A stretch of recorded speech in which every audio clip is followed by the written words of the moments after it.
straight.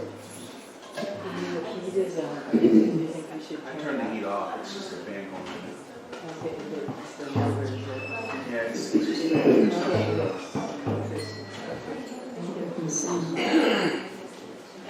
Okay. If I can't sing, somebody can be ready to finish the song because somebody's called. If I can't sing, if I'm singing and then all of a sudden I'm coughing, I can't sing, just please take over. Sure.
Anybody who doesn't know what the nectar of instruction is.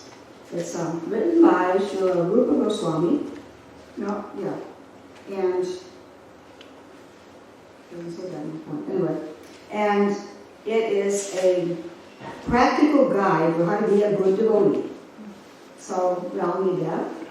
And so I'll just go to text 3 on the board. So, Utsahan, Nishchayad, Dharyat, Utsahan Nishayadaryat. Tat tat. Karma.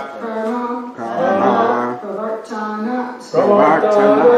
Tat tat karma pravartanat. Sangha. Tyagat. Sato. Vritte. Sangha Tyagat Sato Vritte. Sabir. Bhakti. Prasidyati. Sabir Bhakti Prasidyati. Utsahan Nishayadaryat. Tat tat karma pravartanat. Sangha Tyagat Sato Vritte. Sabir. That's a done under it. Shadvir. Sorry, it's supposed to be that under that S.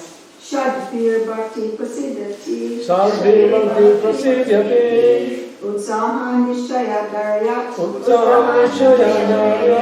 Tat tat karma pravartanat. Sangha Tyagat Sato Vritte. Shadvir Bhakti Prasidyati. Is that 2 or 3? Want to go ahead and check? I don't know, that's 2 or 3. You please check.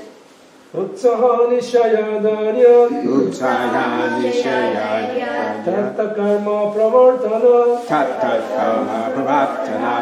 Sangatyagat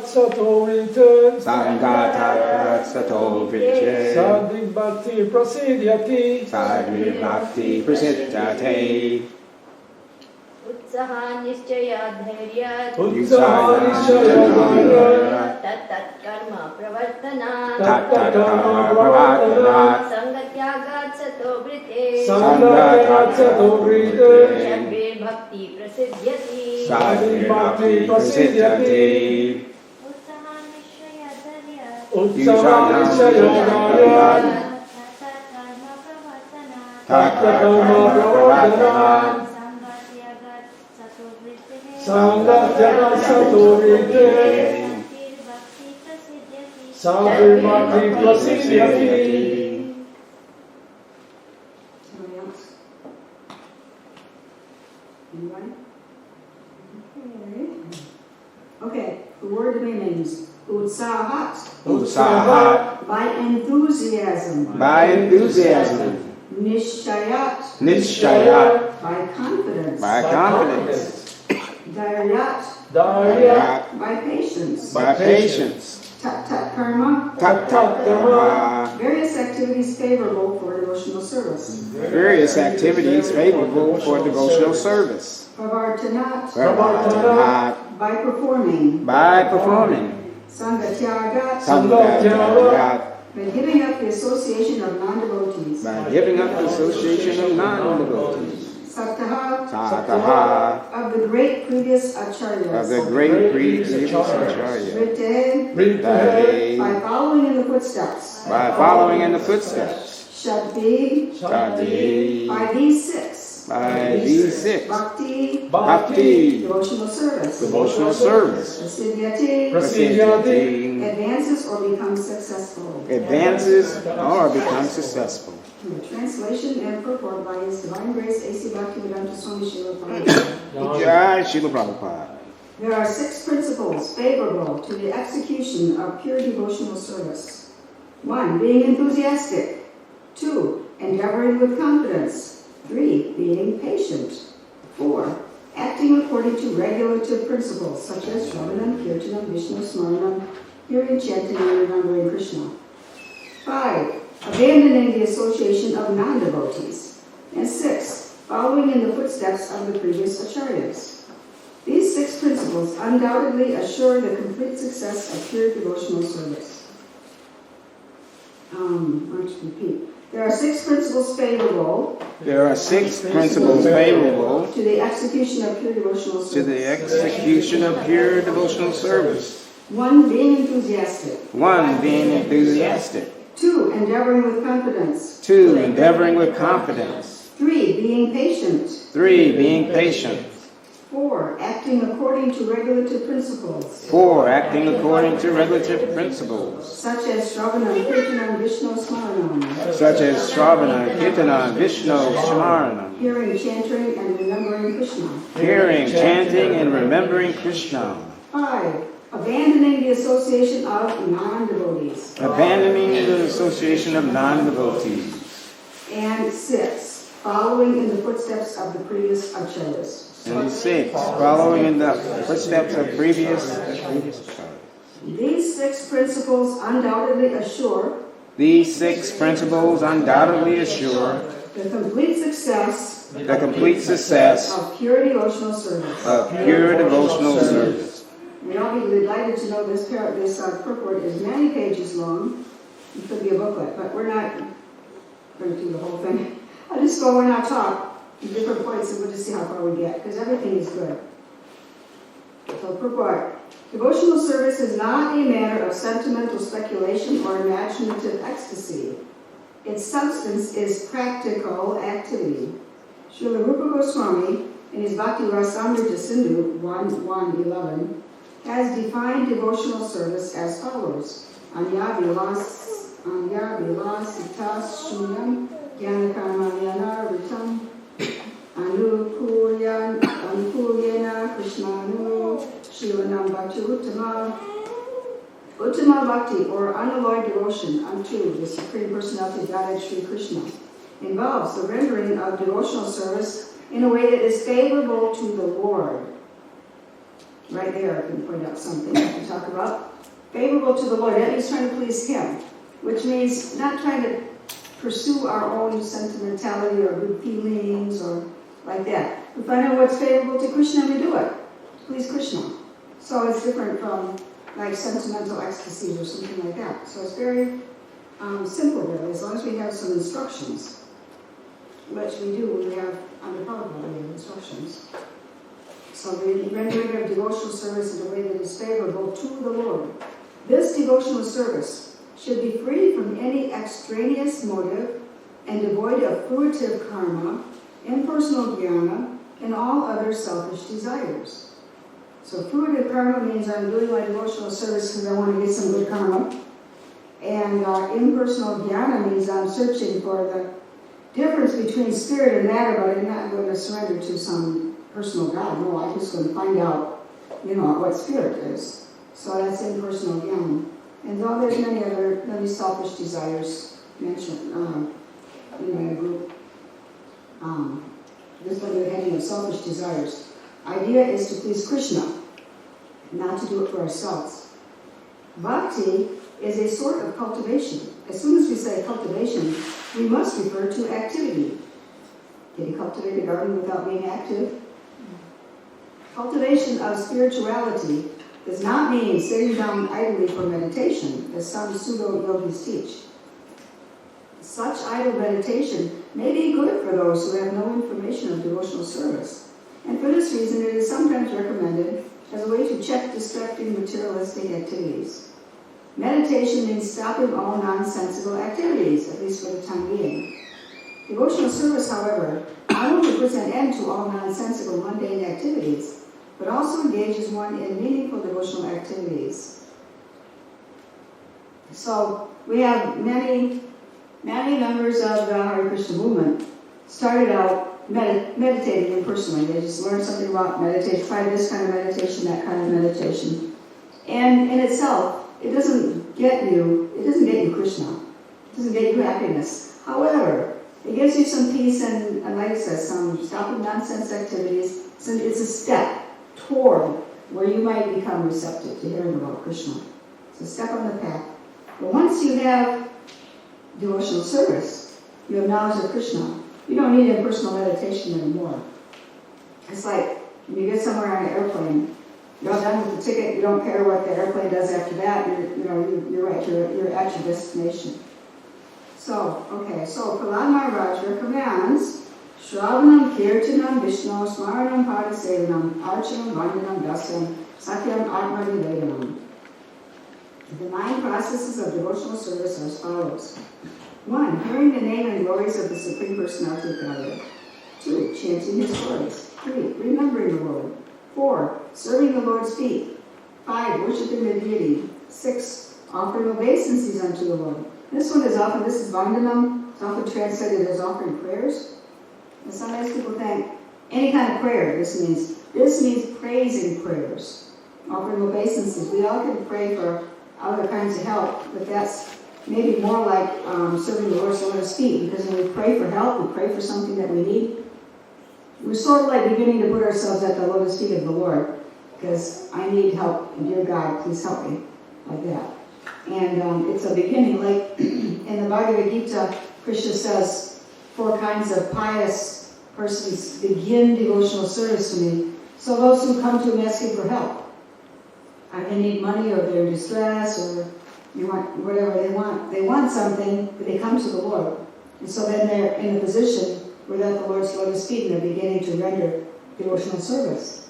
So a lot of the kinds of prayers that we think of as prayers are like beginning to be, how do you say them? Beginning to be at the Lord's lotus feet. But Vandanam means offering praise prayers, or as he puts it here, offering obeisances unto the Lord. Okay, 7, acting as the Lord's servant. 8, making friends with the Lord. 9, surrendering oneself fully to the Lord. Okay, Shravanam, or hearing, is the first step in acquiring transcendental knowledge. One should not give oral reception to unauthorized persons. Don't listen to people who are not authorized in the disciplic succession. They should approach the proper person, as recommended in Bhagavad Gita 4:34. Tagini pradipatena pariprashnena sevaya upadeshvate jnanam jnaninastapadarshinaha. Just try to learn the truth by approaching a spiritual master. Inquire from him submissively and render service unto him. The self-realized soul can impart knowledge unto you because he has seen the truth. So how do you find a great self-realized soul? If you don't know anything yet, how do you get transcendental knowledge? How do you know who to ask for transcendental knowledge? Well, that's why Prabhupada gave us his books, and we're distributing them widely. So if somebody starts reading them, they'll begin to learn about the disciplic succession, they'll learn about who Prabhupada is, what's a bona fide guru, what's bona fide teaching about Krishna consciousness. So they're already reading it, so they have some chance of knowing and being able to decide who to listen from. So it is further recommended in the Mundaka Upanishad, Tad Vijnanartam Sagurum Devadi Gachet. To understand that transcendental nature, one must approach a bona fide spiritual master. Thus, this method of submissively receiving transcendental confidential knowledge is not merely based on mental speculation. In this regard, Sri Chaitanya Mahaprabhu told Rupa Goswami, Ramanda Brahmite Kona Bhagyavan Jiva Guru Krishna Prasade Paya Bhakti Radha. In the course of traversing the material creation, the universal creation of Brahma, some fortunate soul may receive the seed of Bhakti Lata, the creeper of devotional service. This is all by the grace of Guru and Krishna. Chaitanya Charitamrita Madhya 19:151. The material world is a place of confinement for living entities who are by nature anandamaya, pleasure-seeking. They actually want to be free from the confinement of this world of conditional happiness, but not knowing the process of liberation. They're bound to transmigrate one species of life to another and one planet to another. In this way, the living entities are wandering throughout the material universe. When by good fortune one comes in contact with a pure devotee and hears from him patiently, one begins to follow the path of devotional service. Such an opportunity is offered to a person who is sincere. The International Society for Krishna Consciousness is giving such a chance to humanity at large. If by fortune one takes advantage of this opportunity to engage in devotional service, the path of liberation immediately opens. So, originally, somehow, all of us, whether in this life or previous life, we came in contact just by Krishna's mercy, just by the mercy of some guru. We came into contact with Krishna consciousness. And so here we are now. sometimes it seems like we come, and it's not by pure Krishna's mercy, but by something in me. I knew there was something, and here it is. Well, that's because of the last life. There was some Krishna's mercy. Somehow, by mercy of Guru and Krishna, we have come into contact with this knowledge. And so here we are, and we can take advantage of it. And so now we're just going to talk about how to do it, like in this verse. So one should accept this opportunity to return home back to Godhead very enthusiastically. Without enthusiasm, one cannot be successful.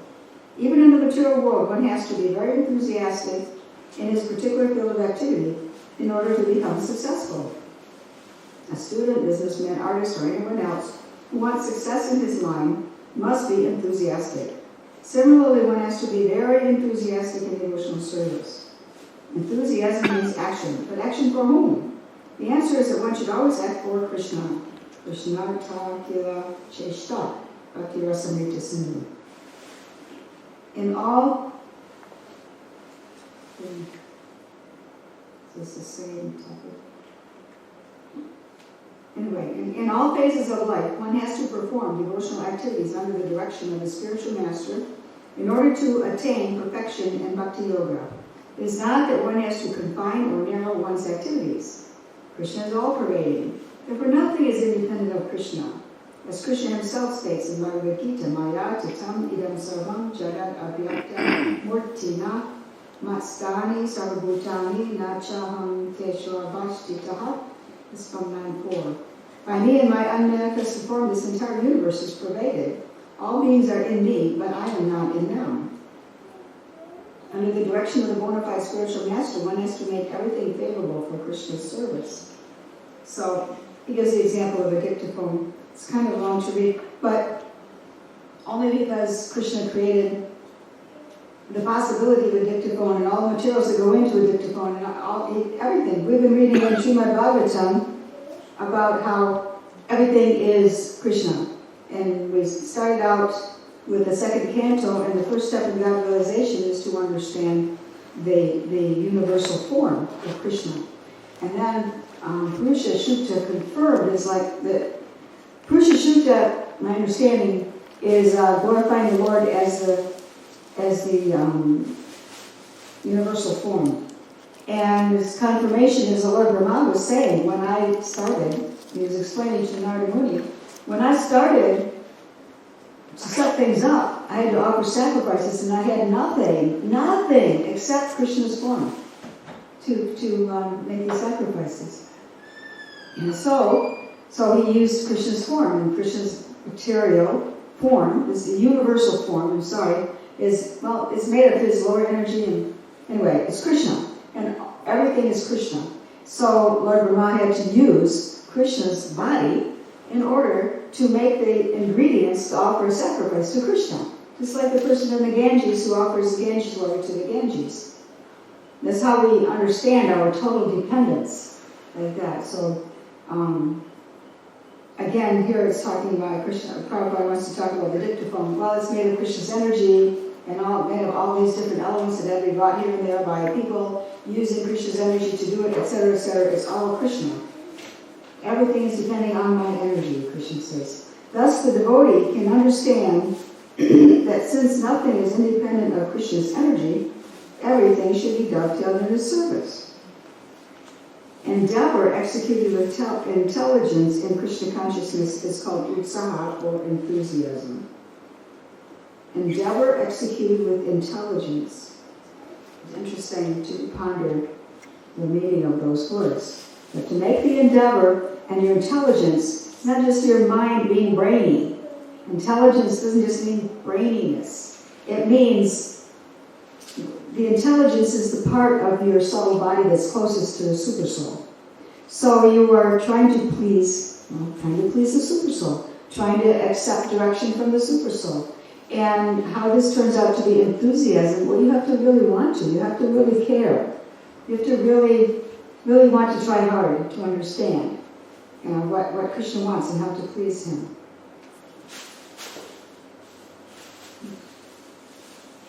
The devotees find the correct means by which everything can be utilized in the service of the Lord.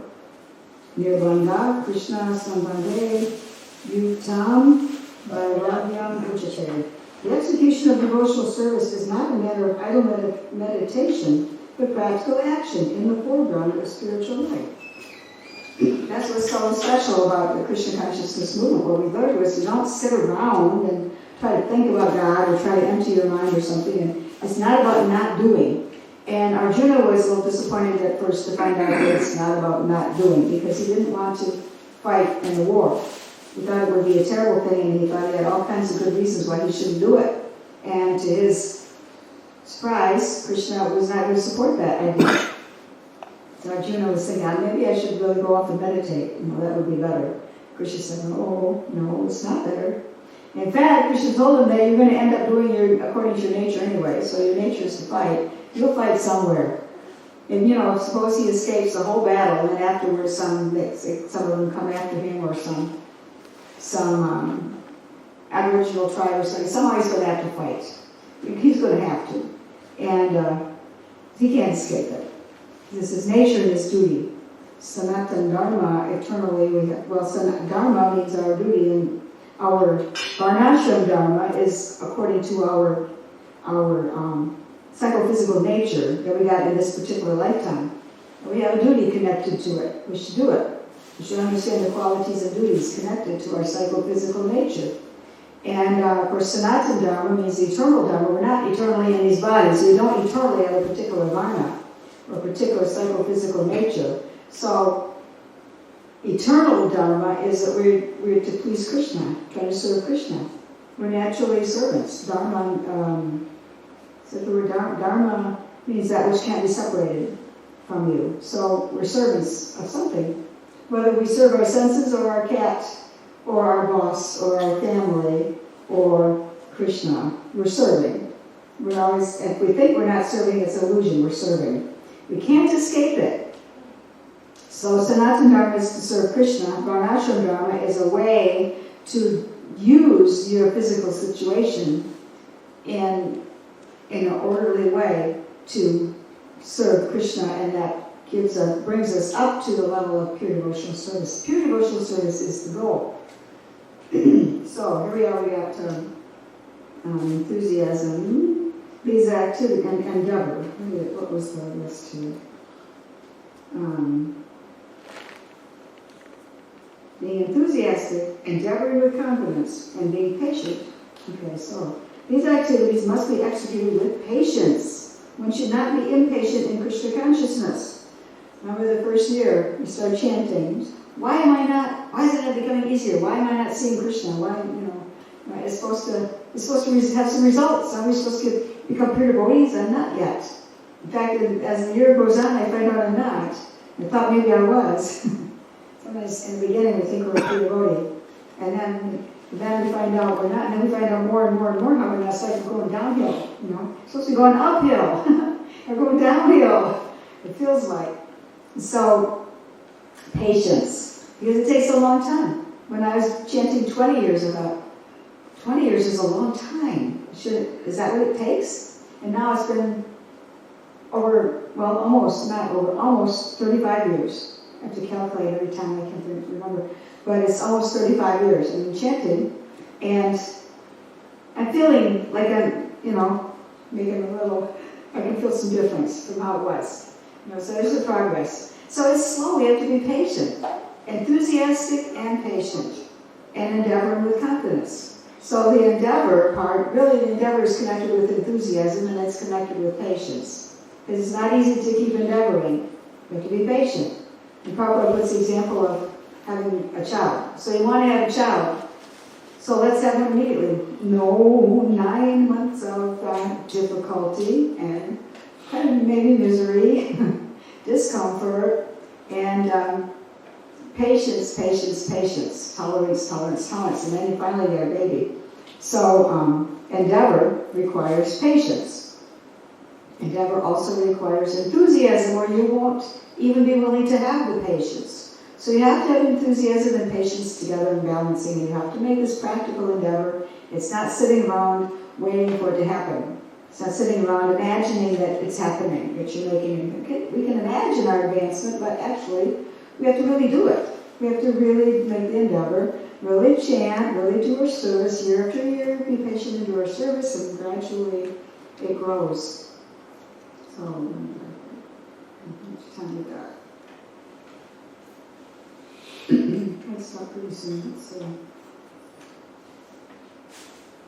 One should, as already explained, one should not be idle, but should be very enthusiastic about executing the regulative principles. You see how Prabhupada explains this? They all seem to be tied together. So as he explains it, enthusiastic, okay, that was a thing we have to have, and regulative principles. So we have to be enthusiastic about executing the regulative principles. Tat tat karma pravartana. Neglect of the regulative principles will destroy devotional service. So what are the regulative principles? In this Krishna consciousness movement, there are 4 basic regulative principles: forbidding illicit sex, meat eating, gambling, and intoxication. So a devotee must be very enthusiastic about following these principles. If he becomes slack in following, his progress will certainly be checked.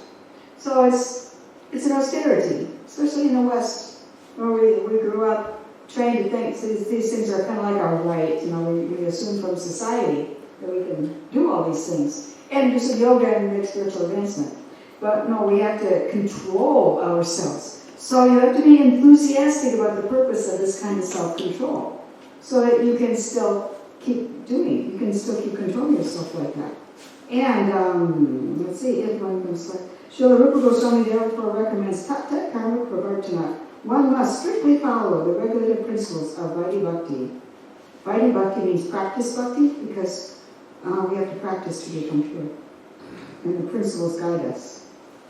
In addition to these 4 prohibitions, yama, there are positive regulative principles, niyama. Yama and niyama are 2 of the 8-fold processes of yoga. Yoga, what do you call it? What kind of yoga? Ashtanga yoga.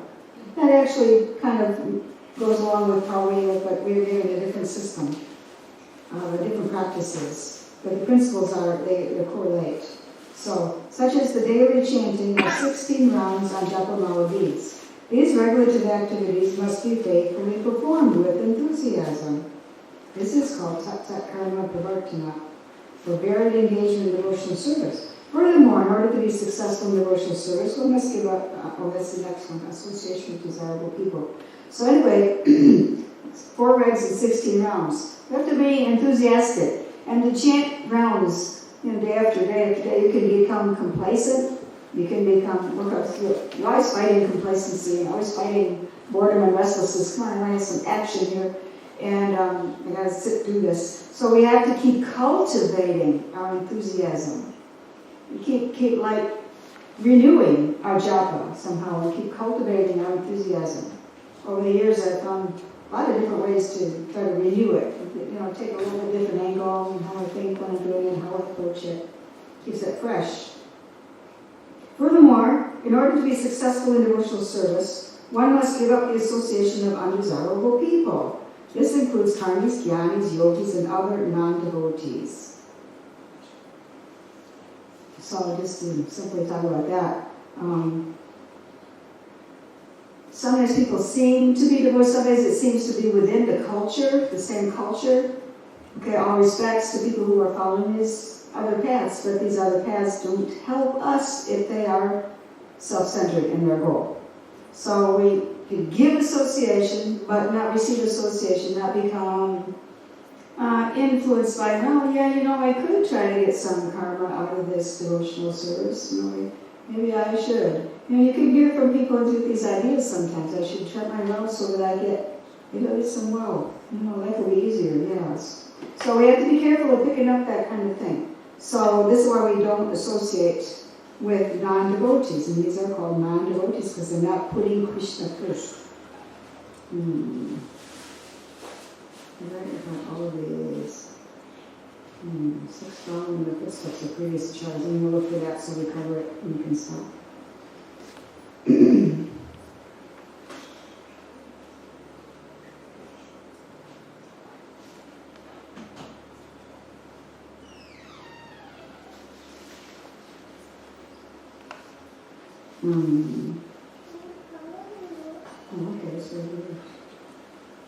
Okay, so the next paragraph, we'll just read that. Furthermore, in order to be successful in devotional service, one must give up the association of one's other people. Okay. Once Sri Chaitanya Mahaprabhu was asked by one of his householder devotees about the general principles of Vaishnavism, as well as the general routine activities of the Vaishnava, and Sri Chaitanya Mahaprabhu immediately replied, Asat Sangha Tyaga, a Vaishnava Achara.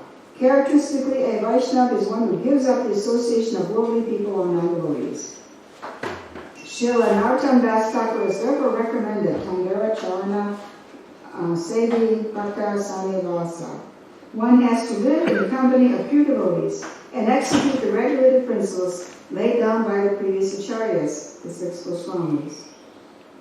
So that's what the International Society for Krishna Consciousness is for, to give a structure so that we can do that. I just end up with there's lots of recommendations for practices for devotional life. There's 5 essential ones. And the only way I can remember them all is this little rhyme I learned from some devotees. It goes, how can I say it? It ends in deity, devotee, nam, dam, bhagavatam. Deity, devotee, nam, dam. That's 5. Deity, devotee, nam, dam, bhagavatam. So we have the deities, we have the devotees. We have the holy names, we have the holy place, and the bhagavatam. So we have those things. And remember it by deity, devotee, nam, dam, bhagavatam. And then you can get all 5. And that's really handy to check your life every once in a while. I got all these deity, devotee, nam, dam, bhagavatam. So we need all of them. These are the basics, most essential ones.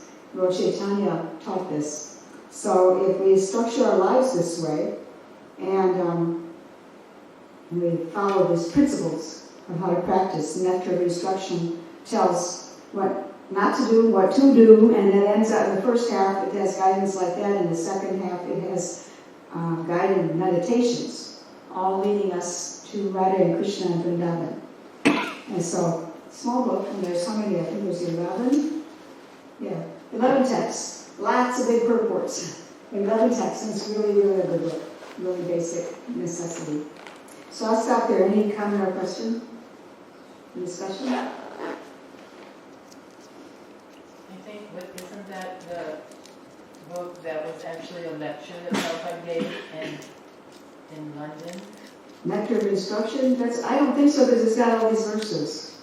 How many verses? Well, I mean, that was the basis of it. It didn't say something that... I don't know if it says that. I didn't read the introduction. I mean, I could be wrong with something like that. There were a lot of lectures on the nectar of devotion. I think that was in India. No, it wasn't an nectar of devotion. Okay. What's the other one? Maybe it's Sri Upanishad, actually. No. I don't. Sri Upanishad does start with an introduction like that, doesn't it? I think so. I know the introduction to the Bhagavad Gita that is no verses in consecutive order. It's just to talk about the whole Bhagavad Gita. What you got? It does. It's Sri Upanishad. Sri Upanishad starts with that. Delivered as a lecture by His Divine Grace A.C. Bhaktivedanta Swami Prabhupada on October 6, 1969 at Conway Hall, London, England. Thank you. The introduction, the 30-page introduction to the Bhagavad Gita with no subheadings in it, and I wish the editors had put subheadings in it because it would help everybody. But anyways, it was one lecture. It was a lecture that he gave into his dictaphone and nobody was there, but it became the introduction to the Bhagavad Gita. Very valuable stuff in there. Very valuable stuff. So, anything else? Okay, thank you all very much. All goes to Srila Prabhupada, all goes to Nectar of Instruction, and all Srila Prabhupada books. Thank you very much.